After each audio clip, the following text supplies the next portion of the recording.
Jaya Radha Madhava Kunja Bihari.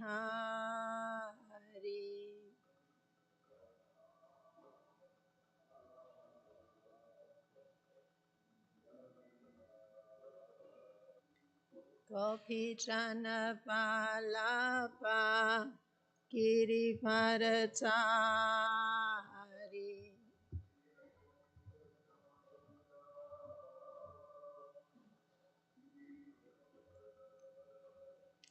Yasodanandana Prajajanaranjana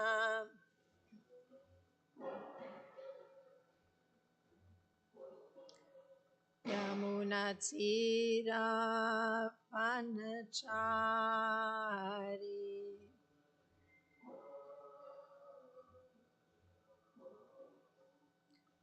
Jaya Radha Madhava Kunja Bihari.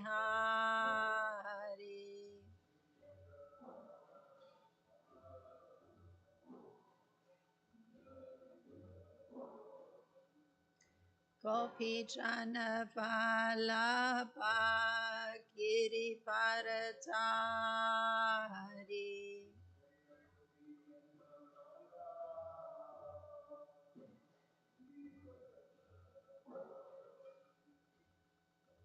Yasodanandana Prajajanaranjana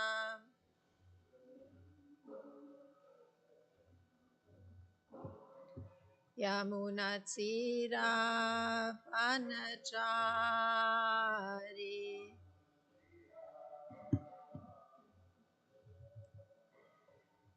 Jaya Radha Madhava Kunja Bihari.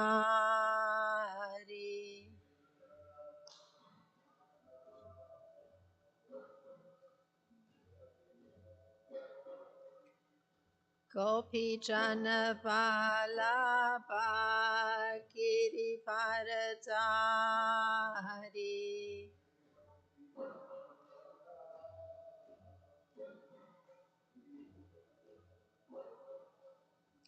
Yasodanandana Prajajanaranjana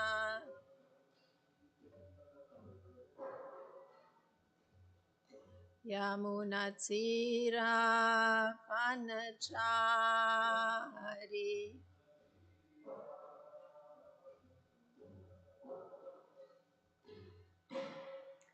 Hare Krishna, Krishna Krishna, Hare Hare, Hare Rama, Rama Rama, Hare Hare.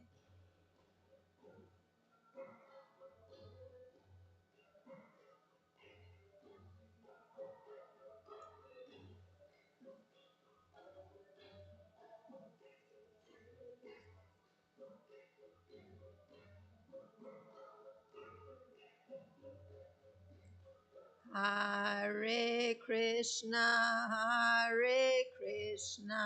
Krishna Krishna, Hare Hare, Hare Rama, Rama Rama, Hare Hare.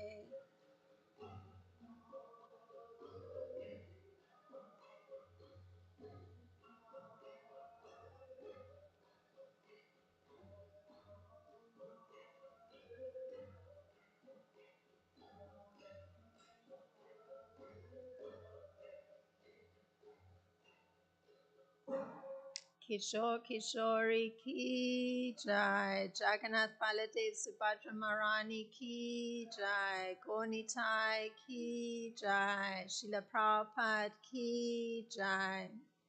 Om Namo Bhagavate Vasudevaya. Om Namo Bhagavate Vasudevaya. Om Namo Bhagavate Vasudevaya.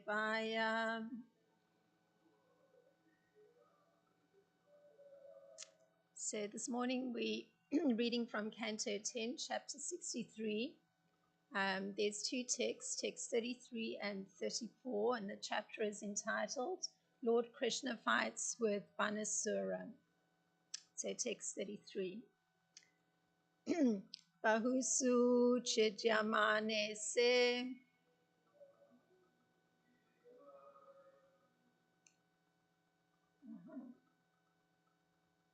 Sorry, yes, Su. Panasya Bhagavan Bhavaha. Bhaktanu Kampi Upavrajya. Chakrayudham Apasatam. Bahushu Chidyamanashu.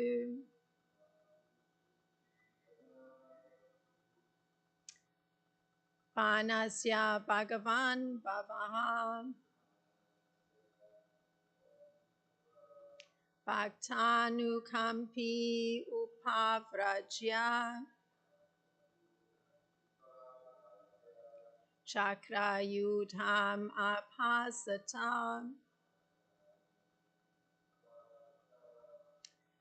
Bahushu Chidyamaneshu. Panasya Bhagavan Bhavaha.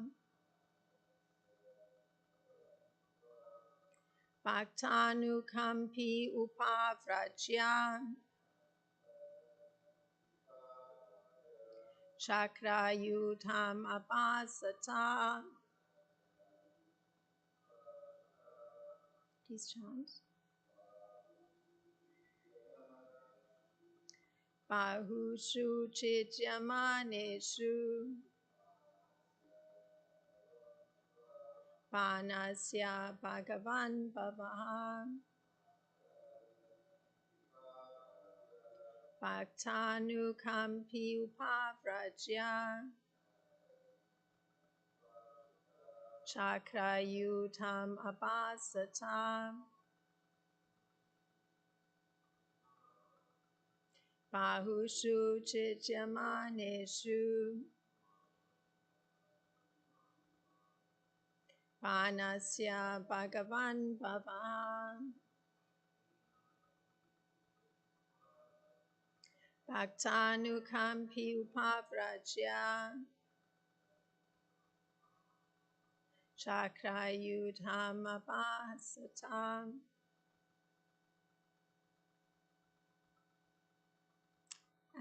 So the word for word, Bahushu, the arms, Chidyamaneshu, as they were being severed.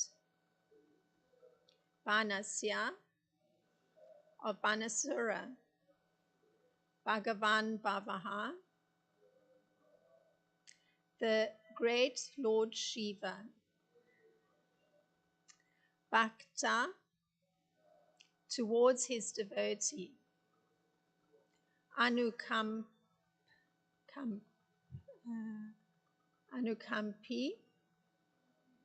compassionate. Upavrajya, approaching. Chakra Ayudam, to Lord Krishna, wielder of the disc weapon. Abhasata, he spoke. And the translation for text 33, these are the disciples of Srila Prabhupada translating. Lord Shiva felt compassion for his devotee Banasura, whose arms were being cut off, and thus he approached Lord Chakrayudha, Krishna, and spoke to him as follows. And there's text 34. Shirudra uvacha tvam hi brahma param jyotir gudham brahmani vanmaye yam pashyanti amalatmana Akasham Eva Kevalam. And the translation for text 34. Shri Rudra said, "You alone are the absolute truth, the supreme light, the mystery hidden within the verbal manifestation of the absolute. Those whose hearts are spotless can see you, for you are uncontaminated like the sky." And then the purport by the disciples of Srila Prabhupada. The absolute truth is the source of all light and is therefore the supreme light, self-luminous. The absolute truth is explained confidentially in the Vedas and is therefore difficult for an ordinary reader to understand. The following statements quoted by Srila Jiva Goswami from the Gopala Topani Upanishad show how the Vedic sounds occasionally reveal the absolute. Te hochur upashanam etasya parad atmano govindasya kilad harino bruhi. And that's from the Purva Kanda 17. Oh, sorry, that was the Gopala Topani. And now from Purva Kanda 17, there's another such statement.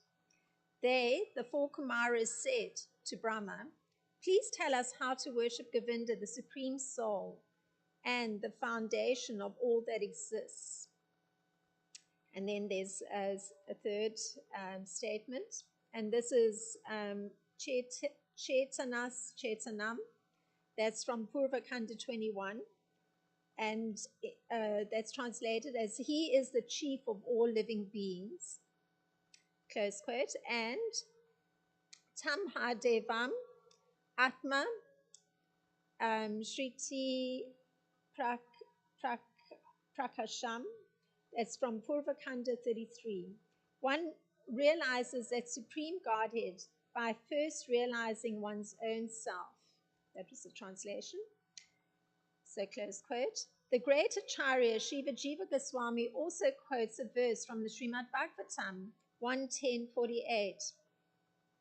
Gudham param brahma manusya lingam, which refers to, quote, the supreme truth concealed in a human-like form, close quote. Since the Lord is pure, why do some people perceive Krishna's form and activities as impure? Acharya Jiva explains that those whose own hearts are impure cannot understand the pure Lord. Srila Vishwanath Chakravarti further quotes the Lord's own instructions to Arjuna in Sri Hari Vamsa. Tat param paramam brahma sarvam vipajate jagat mamaiva tad ganam tejo nyatum arhasi bharata. That translated is, superior to that total material nature is the supreme Brahman, from which this entire creation expands. O descendant of Bharata, you should know that the supreme Brahman consists of my concentrated effulgence, close quote. Thus, to save the devotee, Shiva now glorifies the supreme Lord Krishna, his eternal worshipable master. The Lord's bewildering potency induced Shiva to fight with Lord Krishna. And now the fight is over, and to save his devotee, Lord Shiva offers these beautiful prayers. Om Jnana-timirandasya Gananjana Shlakaya Chakshurun Militam Yena Tasmai Shri Gurave Namaha Shri Chaitanya Manopistam Stapitam Yena Bhutale Swam Rupa Kadamayam Dadati Swapadanti Kam Vandeham Shri Guru Shivta Padakamalam Shri Guru Vaishnavansha Shri Rupam Sagrajatam Sahagana Ragutam Vitam Sajivam Sadvaitam Savadutam Parijana Saitam Krishna Chaitanya Devam Shri Radha Krishna Padan Sahagana Lalita Shri Vishakha Vitamsha. Hey Krishna Karuna Sindhu Dina Bando Jagat Pate Gopesha Gopika Kanta Radha Kanta Namostate Tapta Kanchana Gorangi Radhe Vrindavaneshwari Vrishabhanu Suti Devi Pranamami Hari Priye. Panchakalpa Tarubhyas Cha Kripa Sindhubhyeva Cha Patitanam Pavanebhyo Vaishnebhyo Namo Namaha. Namo Om Vishnu Padaya Krishna Pristaya Bhutale Shrimata Ramapada Swami Iti Namine. Namo Om Vishnu Padaya Krishna Pristaya Bhutale Shrimata Bhakti Vedanta Swami Iti Namine. Namaste Saraswati Deve Gauravani Pracharine Nirvishesha Sunyavadi Paschatya Deshatarine. Jai Shri Krishna Chaitanya Prabhu Nityananda Shri Advaita Gadadhar Shivasadi Gaura Bhakta Vrinda. Hare Krishna Krishna Krishna Hare Hare, Hare Rama Rama Rama Hare Hare.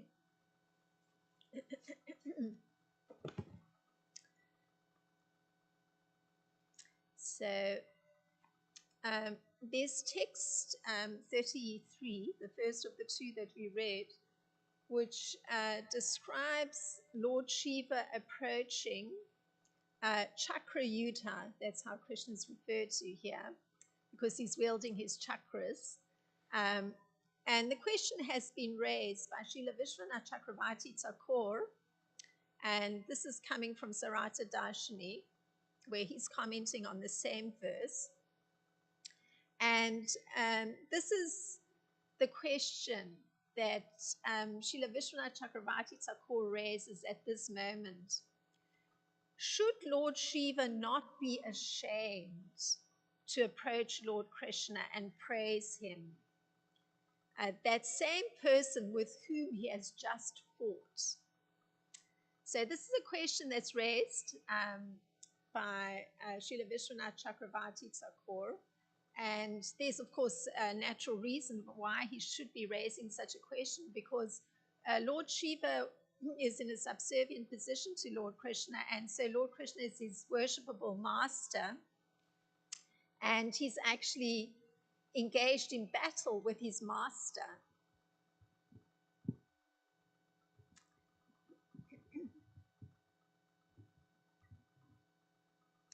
So this is the question that's raised. Now, there's a description that's given of that battle to understand that it wasn't just a mock fight, or, you know, sometimes you see persons in a boxing ring before the actual fight and they're just sporting, basically. It's not that kind of fight. It was a genuine fight. And here's a description that was of that very fight that took place between Lord Krishna as the master and his servant, Lord Shiva.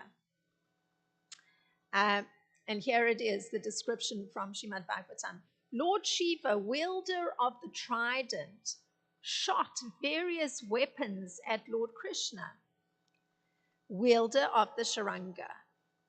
But Lord Krishna was not in the least perplexed. He neutralized all these weapons with appropriate counter weapons. So that is described earlier on in the 13th verse. And Lord Krishna counteracted a Brahmastra with another Brahmastra. So these are atomic weapons.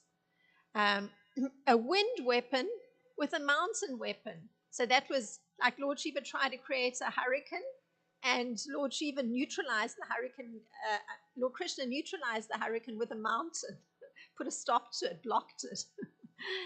A fire weapon with a rain weapon, and Lord Shiva's personal Pashupatastra weapon with his own personal weapon, the Narayan Astra. So that was a description of the battle. It was something on the attack on the part of Lord Shiva, and Lord Krishna putting up a defense that neutralized whatever the capacity was of that weapon of Lord Shiva. So Srila Prabhupada notes that Lord Shiva became exasperated in fighting with Lord Krishna. You make an attempt, you make another attempt, you make another attempt, and each time it's blocked. So Srila Prabhupada says Lord Shiva actually became exasperated. And Lord Krishna then took the opportunity to release his yawning weapon. So in that state of desperation, Lord Shiva is exasperated, and then Lord Krishna delivers his own weapon without any weapon coming from Lord Shiva, and the weapon he delivers is the final blow, because the weapon he uses is the yawning weapon. So Srila Prabhupada explains that this particular weapon, when it's released, the opposing party becomes tired, stops fighting, and begins to yawn. So there is poor Lord Shiva exasperated, and then he's actually becomes tired thanks to the weapon released by Lord Krishna, and stops fighting completely, and yawns. Can't stop yawning, in fact. So actually, usually yawning is a sign that there isn't sufficient oxygen. So I presume this weapon had something to do with reducing the amount of air, so hence the yawning. So consequently, Lord Shiva became so fatigued that he refused to fight anymore and began yawning, and Krishna was now able to turn his attention from the attack of Lord Shiva to the other section of the battle, and particularly the efforts of Banasura, because that was the reason Lord Shiva was present there, was to assist his disciple Banasura. And now, with Lord Shiva out of the way, through Lord Krishna conquering him finally through his yawning weapon, and through all the obstructions to the other weapons of Lord Shiva, he now turns his attention to Banasura, and he begins to kill Banasura's personal soldiers with swords and clubs. So that was something of that battle. Now, because remember, we're looking at this question, should Lord Shiva be ashamed that he actually engaged in this way with Lord Krishna? And Srila Vishwanath responds to this question that he himself has raised. And he points to Lord Shiva's position of being an omniscient being, and thus knowing and understanding certain very important aspects of Lord Krishna. So getting into what is the thought process of Lord Shiva, and what knowledge is he carrying, what understanding does he have of Lord Krishna when he's engaging in this battle. And one of the understandings that he has of one aspect of Lord Krishna is that Lord Krishna is superior to him. Lord Shiva understands that. And he even understands that Lord Krishna is superior not only to him, but to Lord Brahma and to all the other demigods. And a second understanding that Lord Shiva has is that Lord Krishna has Maya, which is the capacity to bewilder other beings. So he has a certain illusory potency that allows for beings to be bewildered. So one could say that Lord Shiva has a concept of Lord Krishna, and so he understands what falls within the boundaries of that concept that he holds in relation to Lord Krishna. So Lord Shiva, he expresses his understanding of Krishna's superiority and the implication he has for himself, because that's what it means to understand. You understand what's the implication of some concept you're holding. And this is Lord Shiva expressing his understanding of Krishna's superiority and how it impacts him. And I'm drawing this from Srimad Bhagavatam, 4th canto, the 3rd chapter. This is what Lord Shiva says. I am always engaged in offering obeisances to Lord Vasudev in pure Krishna consciousness. Krishna consciousness is always pure consciousness, in which the Supreme Personality of Godhead, known as Vasudev, is revealed without any covering. So notice this understanding of Lord Shiva. he's saying that he's constantly offering obeisances to Lord Vasudev. And Srila, so it means that he is simply serving the Supreme Personality of Godhead as a matter of duty. It's just natural to him. He's constantly doing it in his mind. He's constantly serving Lord Krishna.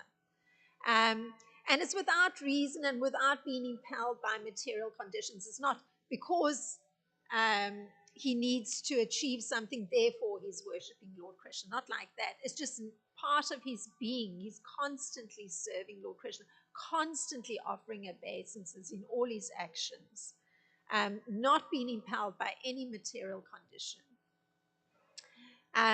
So this has interesting implications when you think about it, because it means that when he's releasing his weapons, he's releasing it as a service to Lord Krishna. I mean, very interesting idea that he's doing something not, even though he's doing it as a person who's engaged in a fight, he's releasing weapons. His whole being is doing it with proper force, proper intention, genuinely releasing those weapons towards Lord Krishna. But it's an act of devotion. So and this fact that he's not being impelled by material conditions, so it does not mean that Lord Shiva is releasing those weapons because he now needs to protect Banasura city, which was something that he agreed to. Banasura had requested that boon requested that of Lord Shiva, that could he kindly protect his city, and Lord Shiva had agreed. So in fact, it's part of what he's agreed to for his devotee, but it's not because of those material conditions that he's performing that action in a devotional mood. It's because it's already there. He's constantly functioning in consciousness of Krishna. So he performs his duty, but there's the impelling force is devotion. So there's just as a side note, when Srila Prabhupada, in looking at this section where Lord Shiva is releasing his weapons, and the understanding that Lord Shiva is in that position of a devotee of Lord Krishna, there's a nice note that the particular position that Lord Shiva is, he says, I'm always functioning in pure consciousness. He says that of himself. So this pure consciousness, sometimes we hear, like, when we're chanting the pranam mantras after doing a kirtan, and there's mention of asotara sata. So this is added to a spiritual master's name because that spiritual master is understood to be in that same position of Suddha Sattva, or a stage of purity in their devotional service.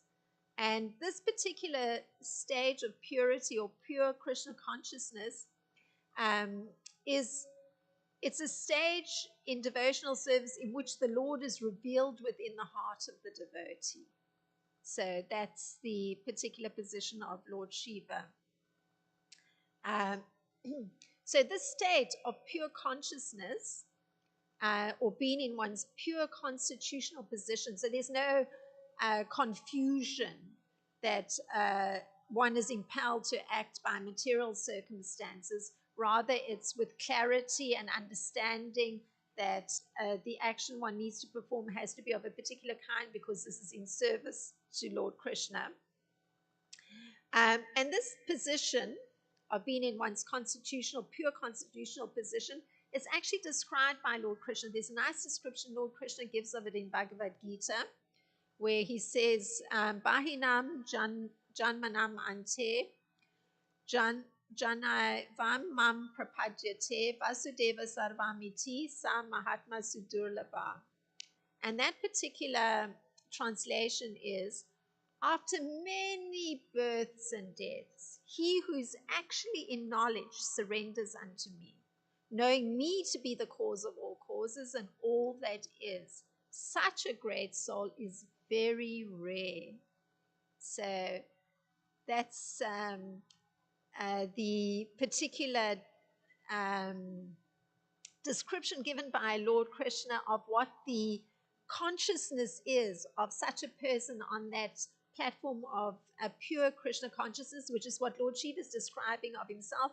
And Lord Krishna gives this kind of explanation of what it is. It's having knowledge of Krishna so that one is surrendering him to him, knowing him to be the cause of all causes and all that is. He's the be all and the end all of everything. And of course, Lord Krishna's actual statement is such a great soul is very rare.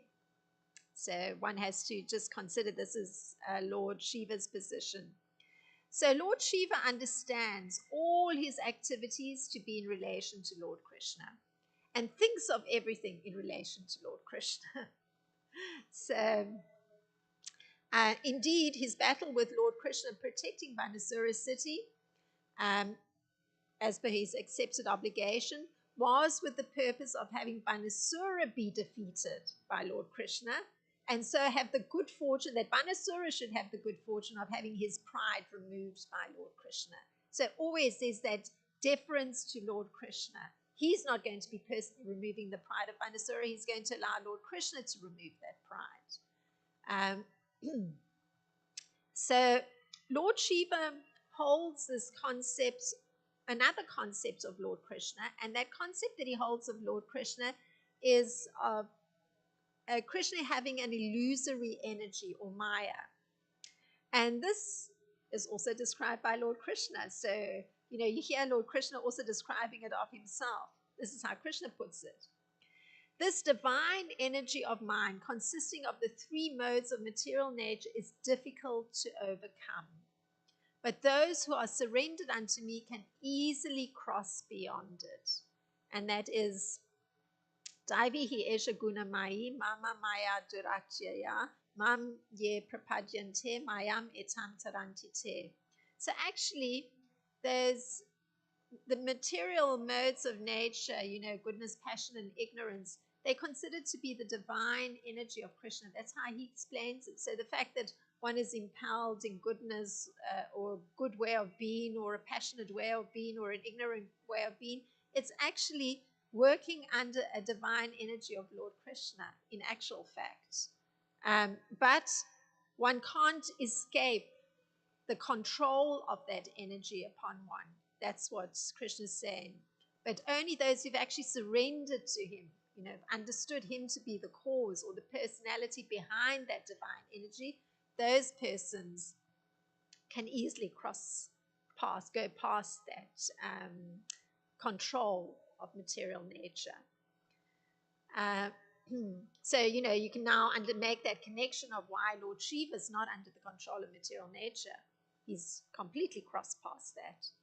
So an understanding of a concept, because we've been looking at two concepts that Lord Shiva has or holds of Lord Krishna. So the understanding of a concept means the ability to explain that concept and to know what are the consequences that flow from that concept. That's what it means to understand a concept or hold a concept. You have to understand it so well that you can actually explain it, and also you have to actually know what are going to be the consequences of holding that concept. So Srila Prabhupada gives a wonderful explanation. This is how he puts it. The Supreme Personality of Godhead has innumerable energies, and all these energies are divine. Although the living entities are part of his energies and are therefore divine, due to contact with material energy, their original superior power is covered. So fascinating, isn't it? The recording that's often played, we hear it on the altar, it's a favorite recording. This is that origin where Srila Prabhupada's talking. Due to contact with material energy, the original superior power is covered. So that's the particular state of the regular or Srila Prabhupada giving an explanation of Lord Krishna having these innumerable energies and the implication for the regular living being. And that's something that Lord Shiva is touching on in this particular 34th verse, where he's actually saying that how difficult it is to actually be able to see the absolute truth. So I'm going a little bit into detail of something of why these innumerable energies have this, and particularly the divine energy of material nature, that it actually has this power to completely cover the superior power that's within each living being. So it requires holding those concepts like Lord Shiva's holding, or rising to the point of understanding who's behind the divine material energy.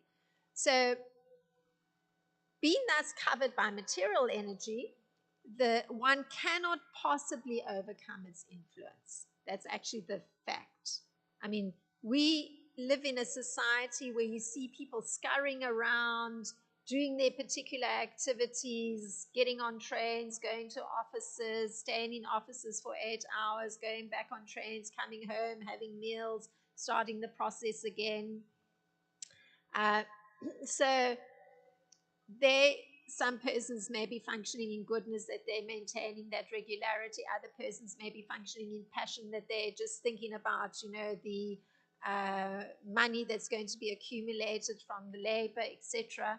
But in all cases, they cannot possibly overcome the influence of Krishna's divine energy, be they functioning in goodness, passion, or ignorance, until they come to some understanding of the personality behind that energy.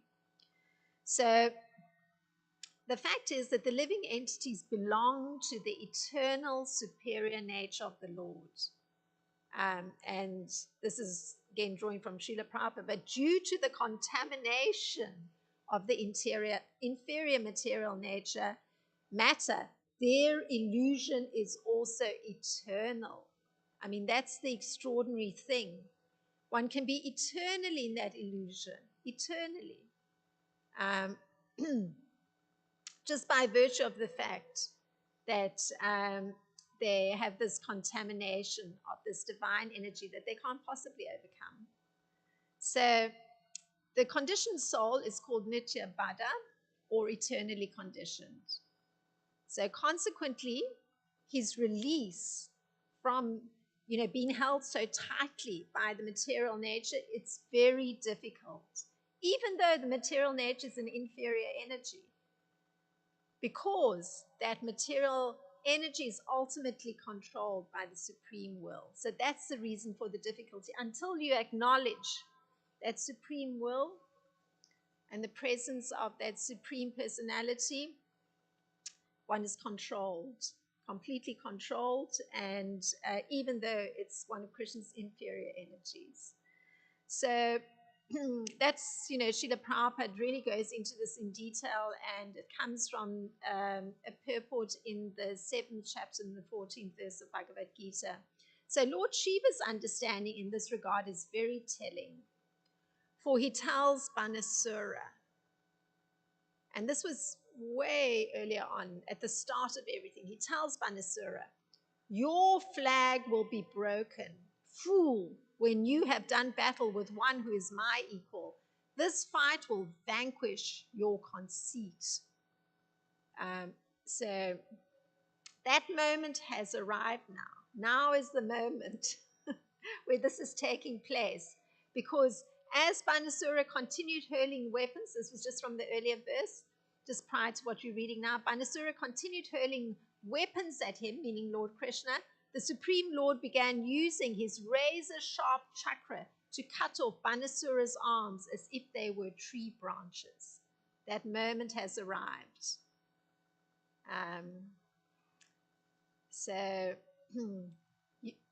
This was Lord Shiva saying to Banasura, that fight's going to vanquish your conceit.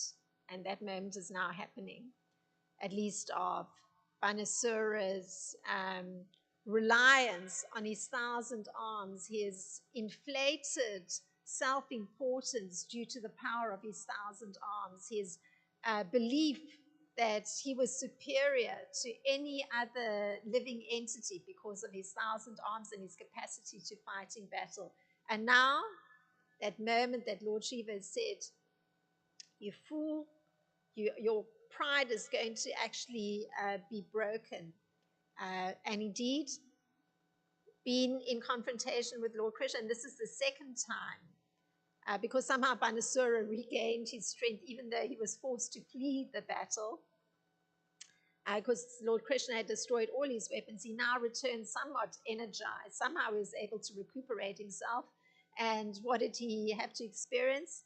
And that was the term given to Lord Krishna as the wielder of the chakra. Lord Krishna was just slicing off those 1,000 arms, or at least 996 of them will come to here.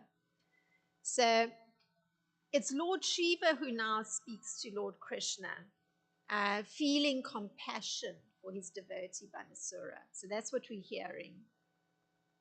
And in his commentary, Srila Vishwanath has Lord Shiva saying this. So this is Srila Vishwanath looking at Lord Shiva's processing of what's happening. So this is Srila Vishwanath putting these words for Lord Shiva.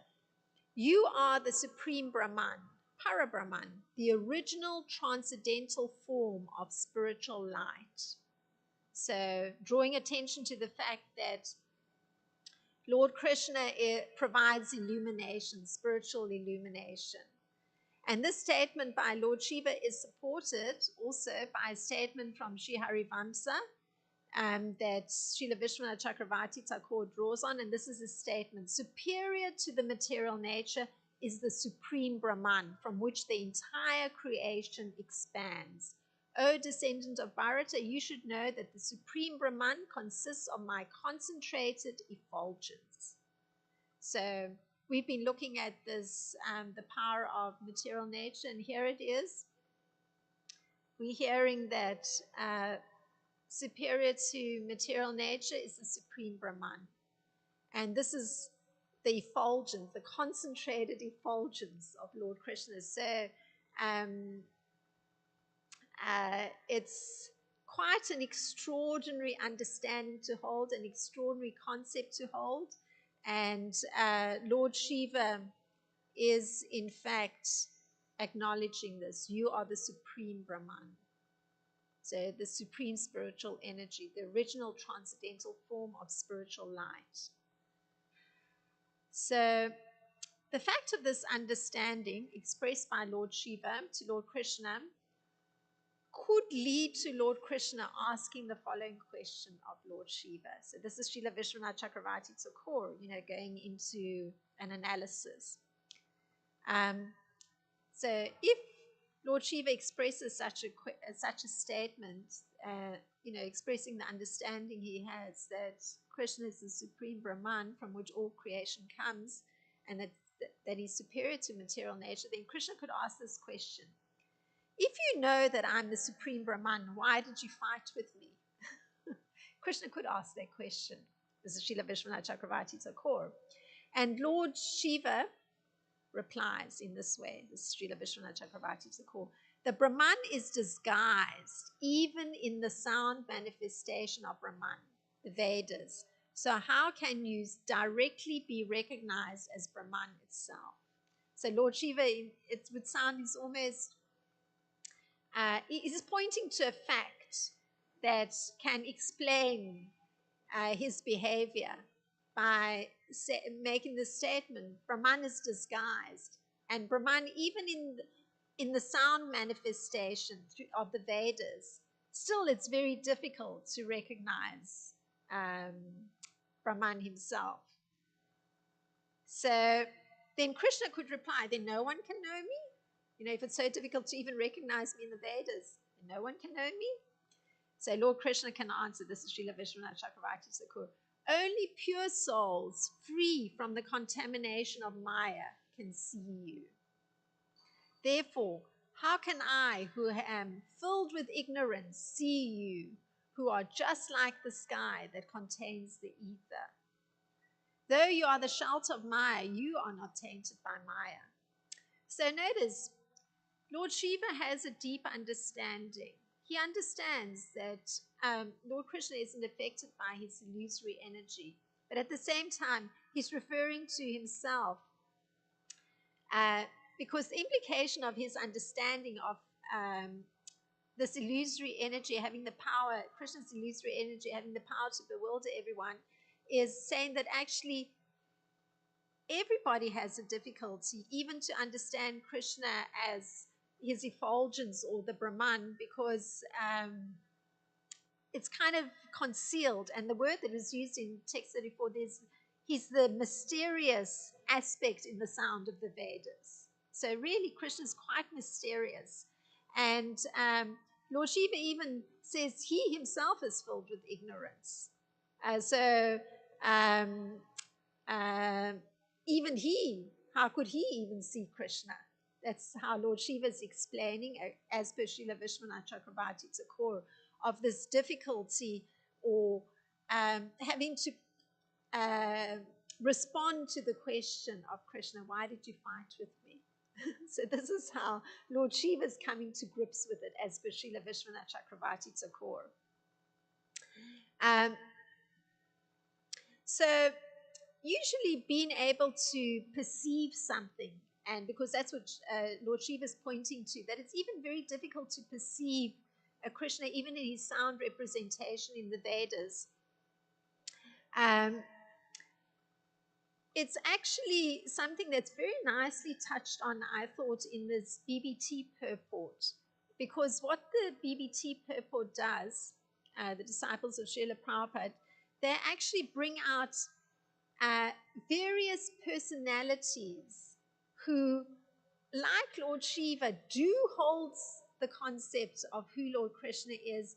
They do hold this understanding of the separation between Krishna's illusory energy, Maya, controlling the whole of material nature, and his not being touched by it. And so in the BBT purport, various personalities make statements that may allow you to understand something of the mystery. And one of those that I thought was of relevance, at least in terms of this discussion that I've embarked on, is the four Kumaras saying to Lord Brahma, please tell us how to worship Govinda, the Supreme Soul, and the foundation of all that exists. So by their statement, you understand that they have that concept that Lord Krishna is the foundation of everything, just like Lord Shiva has it. And in their case, they're asking, how do they go about worshiping that Supreme Soul? And that was the Sanskrit that was given there was Teho Churu Pasanam Etasya Paramatmano Govindasya Kila Darina Bruhi. So the statement of Lord Shiva, it's echoed by Lord Krishna. This particular one that he's, understanding that Lord Krishna, his effulgence is the Brahman, and also that he has these innumerable energies, and particularly the energy, the illusory potency energy of Maya. So this is what Krishna says. He says that he's the father of the universe, the mother, the support, and the grandsire. I am the object of knowledge, the purifier, and the syllable Om. I'm also the Rig, the Sama, and the Yajur Vedas. So there's Krishna himself saying that he's actually those Vedas. So that sound representation is Krishna himself. And the explanation being that in all the Vedic mantras, the word Om is there. So the pranam, or the Om, is a transcendental sound vibration, and it's also Krishna. And in all the hymns, the Yajur, the Sama, the Atharva, the Pranava, and the Omkara, it's prominent. The Omkara is prominent. So it's understood to be Krishna. So there was Krishna supporting, you could say, this statement of Lord Shiva's that actually, as Srila Vishwanath Chakravarti Thakur was analyzing it, that it's actually very difficult to even get at that mysterious section, understanding that the sound coming from the Vedas is Krishna, and there's Krishna explaining that the Omkara is actually himself. And of course, from the BBT purport, also the understanding that the great personalities who also holding concepts of Krishna, by their speaking, you're actually getting insight into the existence of the absolute truth. So these were some thoughts on this subject matter. If there's anything to expand the discussion.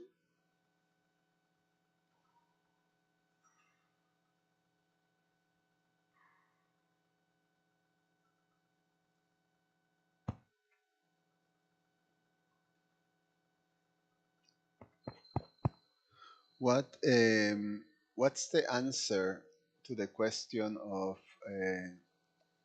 how that is presented? Um,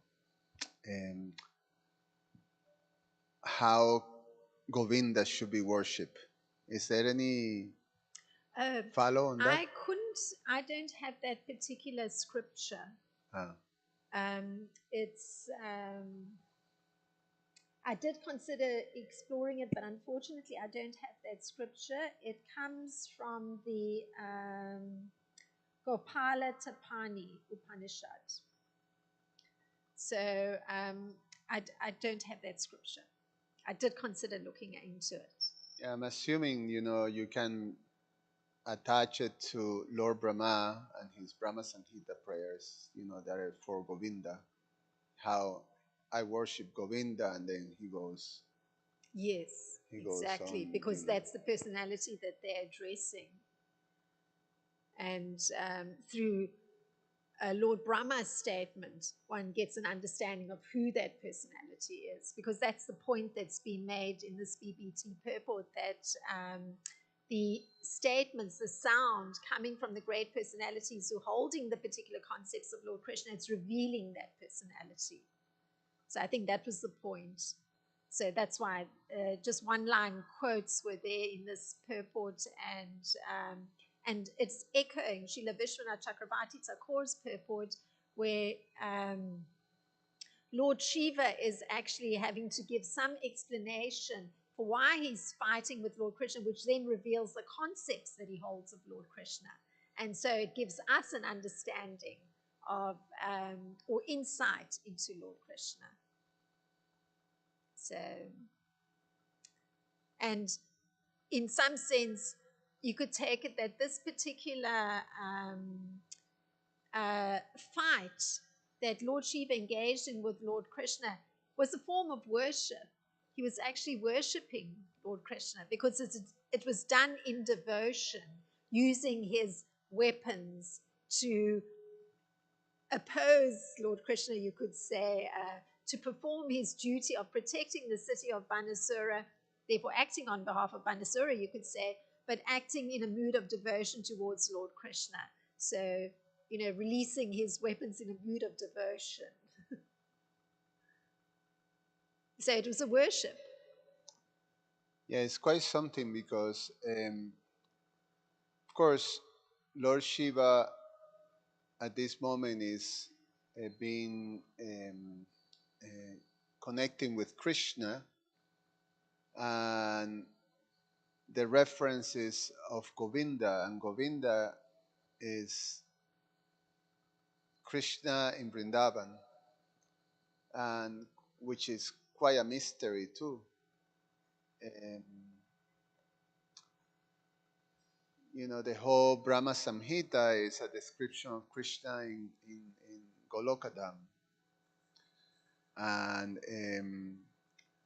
and to be able to enter into that realm is not simple.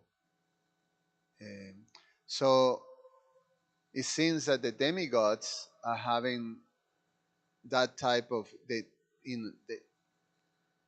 they have to address that mystery and being able to, they're not asking how to worship Lord Narayan or Lord Vishnu. but actually how to worship Govinda. And Govinda is, Krishna in Vrindavan.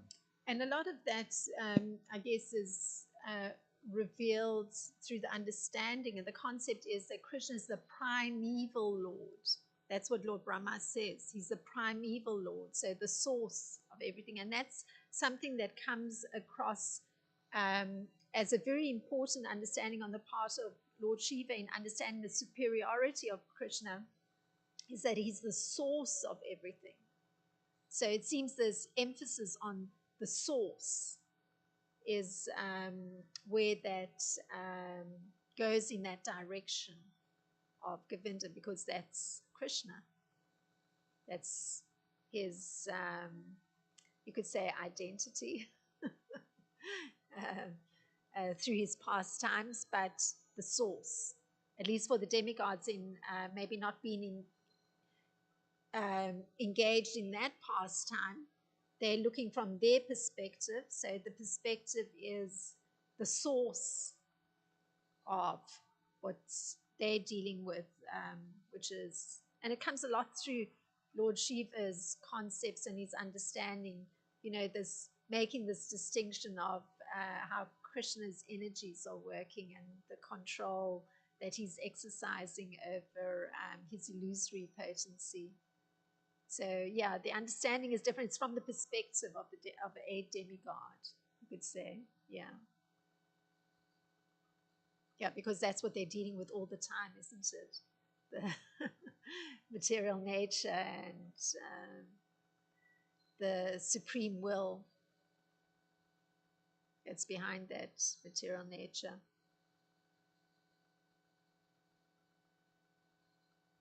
Yeah, I mean, Lord Shiva is referring to Brahman even. He's not even naming. I mean, Govinda was named by the four Kumaras to Lord Brahma. So, but then again, Lord Brahma responds, and all his prayers are, I worship Govinda, the primeval Lord. So, yeah.